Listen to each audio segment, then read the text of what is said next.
নমস্কাৰ 24 লাইভ চাই থকাৰ বাবে ধন্যবাদ আৰু লৈ আহিছো এই মুহূৰ্তত এটা ডাঙৰ খবৰ এবাৰ পত্নীৰ প্ৰসংগ স্থান পাইছে বিধানসভাৰ মজিয়াত এবাৰ অখিল গগৈ পত্নীৰ চাকৰিৰ সন্দৰ্ভত মুখ্যমন্ত্ৰী ডক্টৰ হিমন্ত বিশ্ব শৰ্মাৰ প্ৰশ্ন আপোনাৰ পত্নীয়ে বি বৰুৱা কলেজত কেনেকৈ চাকৰি পাইছিল বুলি প্ৰশ্ন কৰিছে আৰু ইয়াৰ পিছতে মুখ্যমন্ত্ৰী ডক্টৰ হিমন্ত বিশ্ব শৰ্মা আৰু বিধায়ক অখিল গগৈ মাজত বাকযুদ্ধ হোৱা পৰিলক্ষিত হৈছে জনাইছো এই মুহূৰ্তত কবিশেষ আমি জনাইছো এই মুহূৰ্তত এটা ডাঙৰ খবৰ এবাৰ পত্নীৰ প্ৰসংগ স্থান পাইছে বিধানসভাৰ আলোচনাত কেইবাটাও গুৰুতৰ বিষয়ৰ লগতে এবাৰ পত্নীৰ প্ৰসংগ স্থান পাইছে বিধানসভাৰ মজিয়াত অখিল গগৈ পত্নীয়ে বি বৰুৱা কলেজত কেনেকৈ চাকৰি পালে বুলি প্ৰশ্ন মুখ্যমন্ত্ৰী ডক্টৰ হিমন্ত বিশ্ব শৰ্মাই প্ৰশ্ন কৰিছে চেণ্ডেল পিন্ধা আন্দোলনকাৰীয়ে কেনেকৈ চানমাৰীত মাটি কিনিলে বুলিও প্ৰশ্ন কৰিছে এতিয়া মুখ্যমন্ত্ৰী ডক্টৰ হিমন্ত বিশ্ব শৰ্মাই বিপ্লৱ শৰ্মাৰ প্ৰতিবেদনত মোৰ নাম নাই আপোনাৰ নাম আছে বুলি কটাক্ষ কৰিছে এবাৰ মুখ্যমন্ত্ৰী গৰাকী আৰু সদনৰ মজিয়াত মুখ্যমন্ত্ৰী আৰু অখিল গগৈ বাকযুদ্ধ দেখিবলৈ পোৱা গৈছে দুয়োগৰাকী মন্ত্ৰী বিধায়কৰ এতিয়া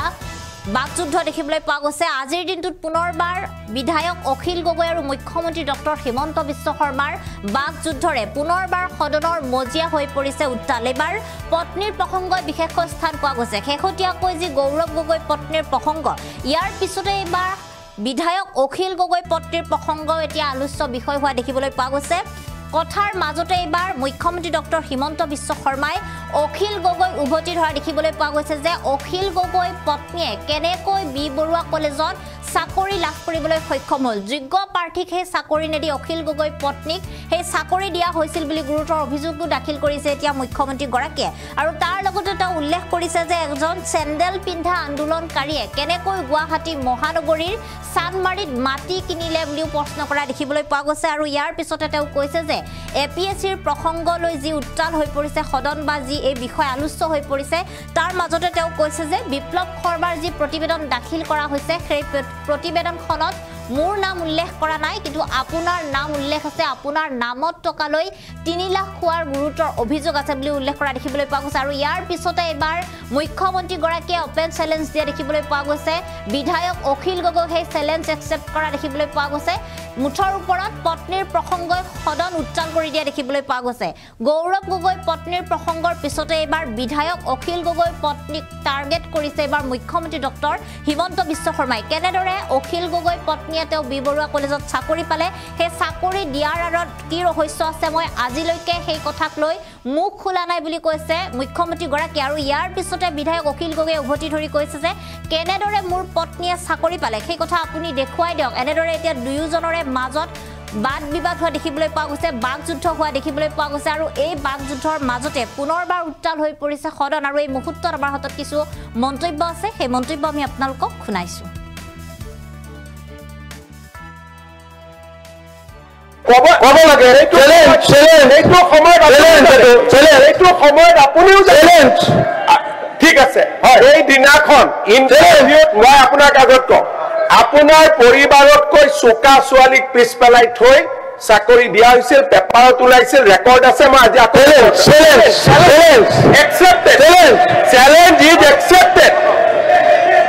আন্দোলনকাৰী চেণ্ডেল পিন্ধা আন্দোলনকাৰী মানুহ এজনে যেতিয়া চানমাৰীত মাটি কিনে সেই প্ৰশ্নৰ উত্তৰ কোনে দিব বিপ্লৱ আপোনাৰ শ্ৰীমতীয়ে বেছি দৰমহা পায় কৈ আছো আপোনাতকে মোৰ শ্ৰীমতীয়ে বেছি পলিটিক্সৰ যিমান সময়টো অসমত হৈছে অসমত কোনো মানুহ হোৱা নাই আপুনি যিমানে মোক গালি পাৰিব শুনক অখিল গগৈ ডাঙৰীয়া এইটো ভগৱানে বিচাৰ কৰিব বিপ্লৱ শৰ্মা কমিটিত মোৰ নাম নাই আপোনাৰ নাম আছে মাননীয় অধ্যক্ষ মহোদয় লিষ্টখন আপুনি এপিএছচিৰ লিষ্টখন আপুনি দিয়ে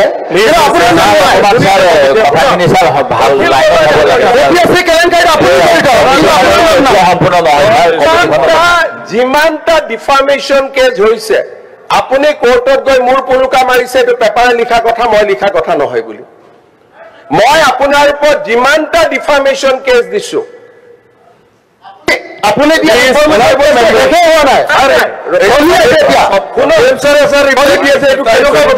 মাননীয় অধ্যক্ষ মহোদয় এক মিনিট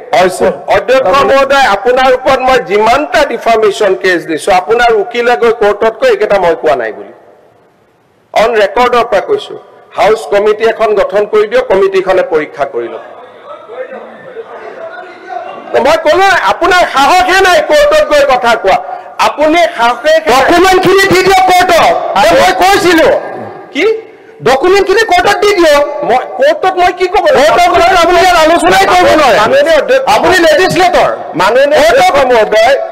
যোৱাকালি মই এটা কথা কৈছো হাউচখনক আপুনি যদি পৰিচালনা কৰিব লাগে